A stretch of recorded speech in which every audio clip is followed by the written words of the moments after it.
Okay, so let's dive into something I've always been kind of fascinated by, but also, a bit skeptical of manifesting money. Yeah. We've all heard those stories, right? Someone visualizes a life of luxury, Right. and bam, suddenly they're swimming in cash. Yeah. But the excerpt you sent over, you are a co-creator with the universe. It takes a different approach. It does. It's less about wishing on a lucky star and more about Yeah. active participation in shaping your financial reality. Yeah, you've hit on a key point there. Okay. It's about actively aligning your thoughts and actions with your goals. Okay. It's less about magic and more about understanding the energy behind our intentions. So not just wishing, but actually co-creating with the universe. How does that work exactly? Well, think of it like this. We're all connected to a universal energy, a force of infinite possibilities. When you tap into this energy and importantly, align your own energy with it, Okay. you become a conscious participant in creating your reality, including your financial reality. So it's not just about It's like tuning a radio. You can't just hope for your favorite song to play. You have to dial into the right frequency. okay, but if it were as simple as flipping a switch, wouldn't we all be living the high life? Right. What's the catch? The catch, and it's a big one, is that we often get in our own way. Okay.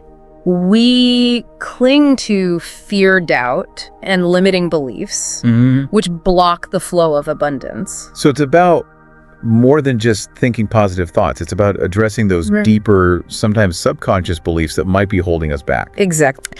The excerpt shares a great example of this with the story of the student desperately searching for a job. Yeah. She was doing all the right things, networking, sending out resumes, Right. but she was crippled by anxiety and fear of failure. I remember that story. Yeah, It was like she was putting out a signal of lack instead of abundance. precisely. Her energy was focused on what she didn't have, which only attracted more of the same. Wow. It was only when she shifted her focus from desperation to cultivating a sense of trust and self-worth that things started to change. And that's where the idea of trust comes in, right? Trusting that the universe has your back, even if it doesn't look that way at the moment. Yes. And that can be a tough one for many people, especially when it comes to something as fundamental as finances. Yeah. We like to feel in control. But the excerpt suggests that by letting go of that need to micromanage every outcome, Okay. by surrendering to a power greater than ourselves, we actually open ourselves up to receiving It's like that saying you can't steer a parked car. Yeah. Sometimes you have to loosen the reins a bit to allow yourself to move forward. Right. But how do you actually do that? Where do you even start? Well, the excerpt mentions several techniques, but one of the most powerful and perhaps the most accessible Okay. is cultivating gratitude. Okay. It sounds simple, but it has a profound impact on our energy. Okay, so we're talking about more than just saying thank you when someone holds the door open for you. Right. How does gratitude actually tie into attracting wealth?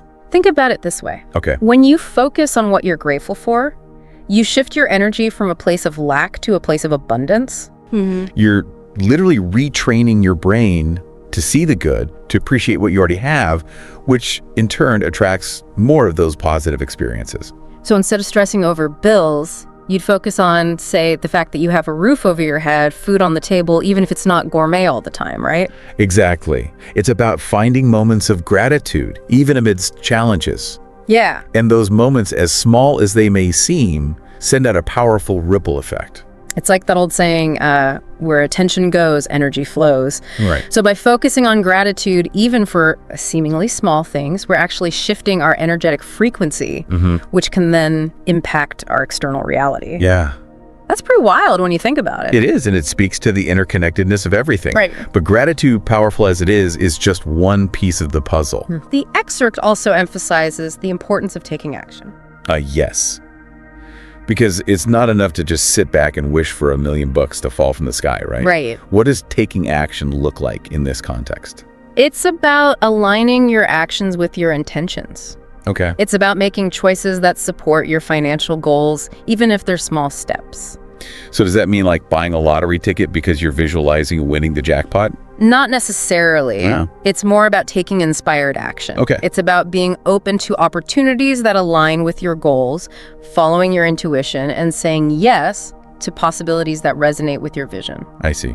So for example, if you've been wanting to start an online business, Right. inspired action might be finally taking that course on e-commerce or reaching out to a mentor in your field. Exactly. It's about taking those steps, even if they feel small, even if you're not sure where they'll lead. Right. Because each step you take is a step towards aligning with your desired outcome. It's like you're building a bridge to your goals, one action at a time. That's a great analogy. And speaking of bridges, meditation can be a powerful tool in this process as well. Okay. It's like building a bridge between your conscious mind and that universal energy we've been talking about. Okay, so we've talked about gratitude, we've talked about inspired action. Right. Now let's dive into this meditation piece a bit deeper. Okay. How does it fit into the whole manifesting money equation? I'll admit, I've tried meditation before, Yeah. and I always feel like I'm doing it wrong. Well, it's a common misconception that meditation is about emptying your mind completely. It's more about creating a space of stillness within quieting the mental chatter so that you can tune into your intuition and connect with a deeper wisdom. So it's less about silencing your thoughts and more about becoming an observer of them. Exactly. And in that space of observation and that stillness, you can begin to access a deeper level of awareness where you can connect with your true desires and align with the energy of abundance. That makes a lot of sense. Yeah. It's like hitting the pause button on the constant stream of thoughts and worries. Right. And in that quiet space, you're more receptive to inspiration and guidance, maybe even those aha moments that lead to new opportunities. Precisely. And there are various techniques you can experiment with. Some people find guided meditations helpful, where someone is guiding them through visualizations or affirmations. Others prefer to sit in silence, focusing on their breath or a mantra.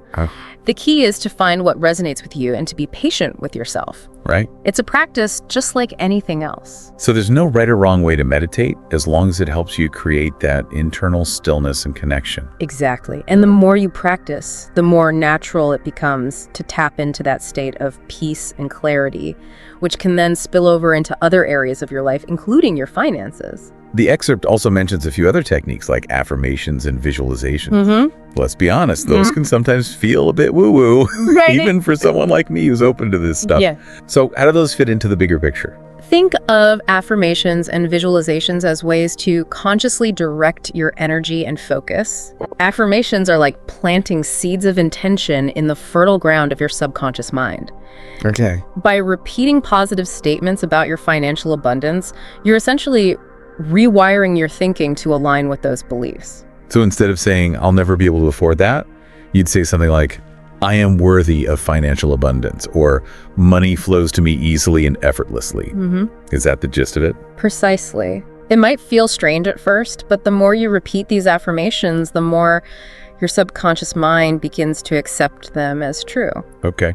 And when your beliefs shift, your actions tend to follow suit. You start making choices that support those new beliefs. It's like you're programming your internal GPS to navigate towards abundance instead of lack. Right? That makes sense. Now, what about visualization? Is it really as simple as just closing your eyes and picturing yourself rolling in dough? Well, it can be that simple, but it's more effective when you engage all your senses and connect with the feelings behind the visualization. Okay. Instead of just seeing yourself with a big pile of cash, visualize yourself living the life you desire.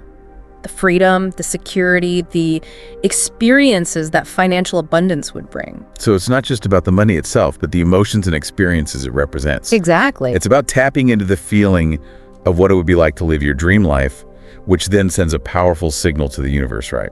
Exactly. It's about aligning your energy with your desires, not just intellectually, but emotionally and vibrationally. And that's when the magic truly happens. So we're talking about painting a picture of your ideal life, really feeling it in your bones and letting that energy radiate outwards. And remember, it's not about fooling yourself into thinking everything is perfect already. Right. It's about shifting your focus from, I don't have to, what steps can I take to move towards what I desire?